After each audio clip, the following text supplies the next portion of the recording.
Hello everybody and welcome to another edition of the Sean's Two Cents in the lovely hot tub, which rapes to death as always. And I'm reviewing tonight AIW's Charge It to the Underhills. Pretty good show.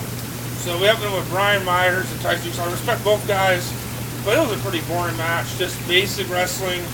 And one gripe I have about the show, the crowd didn't seem to. There's a lot of people, but there's no chants. And it seemed people didn't seem to get into the show. So with the crowd kind of dead for this match, and these guys didn't work as opening match. Tyson just gets the win. It was just a very boring match. I just didn't get into it. Then we had a 6-woman tag. We had Team Very Legal, Alexia, Nicole, and Jasmin, and Veda versus Social Network and Tessa Blanchard. Social Network and Social Halos.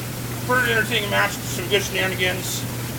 It ended too early for me. I thought they could have gone like 5 or 10 minutes more. Then we had Colt Cabana versus Lyndon. Man, they have two of the most unorthodox styles, and they mesh so well. It was a wrestling match you don't usually see with Colt Cabana's more orthodox style mixed with Lyndon's Kung Fu style. It was very good. A very different kind of wrestling match. Good stuff here.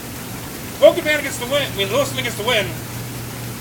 And Lyndon keeps piling those wins, keeps going in with bigger names and succeeding. He's had actually Rickey this year, and last year Kevin Steen. Just keeps getting bigger names, so hopefully this year is a bigger year for Lyndon. Then we had a really good tag match with Beaver Boys making their debut. You know how much I'm really a big fan of theirs. Alex Reynolds and Johnny Silver versus 250 Beyond, Cheech and Delaney. This was tag team moves. It was a highlight reel. It was an awesome match. It flowed very well. It was very fun. I really enjoyed it. Beaver Boys got the upset win, so I hope that makes us come back. And they had a very sick finisher, which you should watch. Then you had the AIW Intense title. Sabin versus Vega. Vega defending Sabin. Good match. Again, Vega is one of those guys that stepped in with bigger names, and it keeps succeeding. A good match with Sabin. This Vega continuing to get up there and rack wins. Hopefully gets a shot at PWG or Ring of Honor sooner.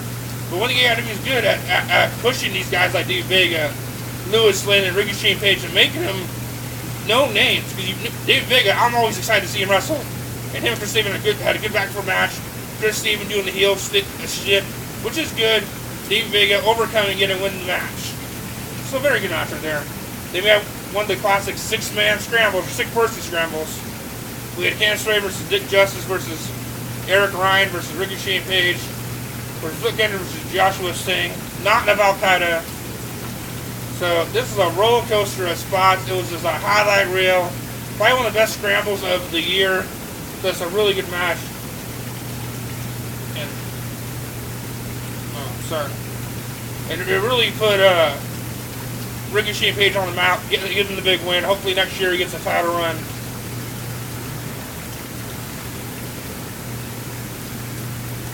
We had the AIW Absolute title. Donst for the Crimson thing against Crimson, Tommy Mercer. This match got thrown out. Tommy Mercer got himself DQ'd.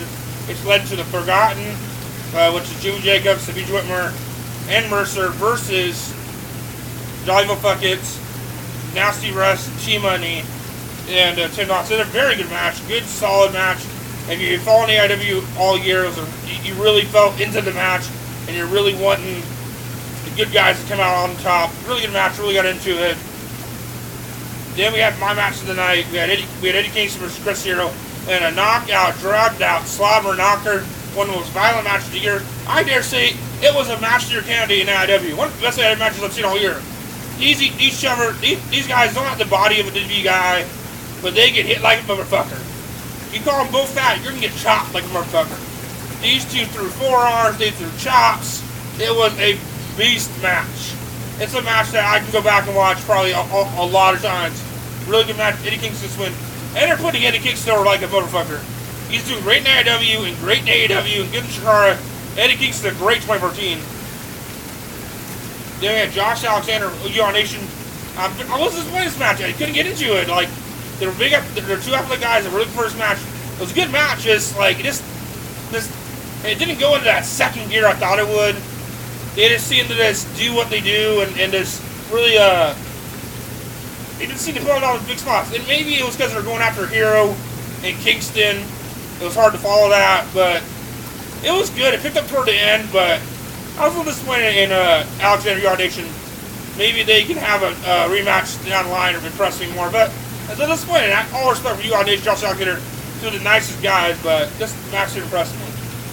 Then we had the main event, which would exceed my expectations. We had the Dudes on TV, which I love that name. Best name ever for a tag team. Love it. We had Ryan Neiman come out and say EC3 was injured, so backcross team with DJ Zima Ion, one of the most underrated guys in Impact Wrestling, versus Johnny Gargano and Josh Richard. And man, these two meshed well. It was, I'll say it at the street to the late Sir Scott, cool as the other side of the pillow. It was a bunch of booyahs. This match, it flowed so well because these guys have worked so much together in the Cleveland area from Prime Wrestling to AIW. And these two, man, there were some sequences with kicks that were nuts. Johnny Gargano almost super kicked Zima Ion's face off. This match was off the charts awesome, but the crowd didn't really get into it. But overall, I really enjoyed this match. And it really continues the feud. Because the DJZ and Matt Cross won with the fair circumstances, and they cut off Joshua Richards' beard. Alex Daniels came in for the save. So this has some more stuff. So I love the feuds going into next year for AIW. You have Eddie Kingston. Who is he going to face? Oh, I forgot to say, even Page came out and it said, "I'm not dead, Eddie." So Eddie Kingston Page feud continuing.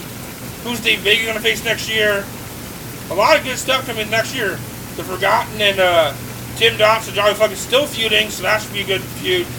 So AIW really makes me want to buy the next show. And every time AIW comes up, I definitely want to buy the next show. 10 matches for $11.99. That is awesome. You can buy the DVD for $15. But overall, my match tonight, Hero Kingston. Awesome show. I give it a 8.7. I don't know, my number ratings are off. But as always, follow me on Twitter. At Sean says, one away from 1,000 followers. That is just nuts. Never thought I'll get there. The reason I was distracted, Colin Delaney tweeted for people to follow me. Colin Delaney, which is that just boggles the mind. A guy watching TV just says, follow this guy just reviews in a hot tub. So, thank you guys for watching a guy in a hot tub review wrestling. Thank you guys. As always, subscribe, buy a t-shirt, support this guy in a hot tub reviewing wrestling. ProSteez.com/TheSean2Cents. Just have a great day, buy this show, and support wrestling. Peace.